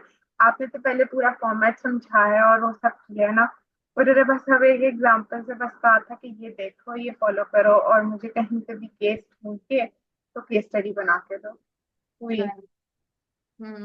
ये भी मसला है ना, मतलब वो चीज अभी एक मंथ कितना ज्यादा होता है, अभी मैं आप लोगों को चीजें करवा रही थी और मैं उनको रिपीट करी थी, ऑल्सो हम लोग अगर मैं इसको शायद इतना डिटेल इसलिए भी जरूरत नहीं थी क्योंकि मैंने ये चीजें ना ऑलमोस्ट हमने पढ़ भी लिया, पढ़ने वाला पार्ट हमने कवर किया हुआ था, जैसे कुछ चीजें न्यू थी लेकिन हमने मैक्सिमम हद तक ना सब चीजें की हैं। इसलिए मैंने आप लोगों को इनिशियल में केस रिपोर्टिंग ये राइटिंग नहीं करवाई थी क्योंकि हमने डिसऑर्डर्स पढ़े थे, हमने हिस्ट्री टेकिंग पढ़ा हुआ, क्लिनिकल इंटरव्यू पढ़ा हुआ, तो वो फिर आपको रिपोर्ट राइटिंग में इजी हो जाता है वो चीजें ना, कॉन्सेप्ट तो आप लोगों ने कॉन्सेप्ट लिए हुए थे, तो हिस्ट्री को हमने बहुत पढ़ा हुआ था, तो मैक्सिमम आपकी रिपोर्ट राइटिंग में हिस्ट्री का बहुत मेजर पार्ट होता है। तो अगर आगे वो एक मंथ में करवा रहे हैं तो वो ये चीजें भी कवर करवा रहे होंगे फिर।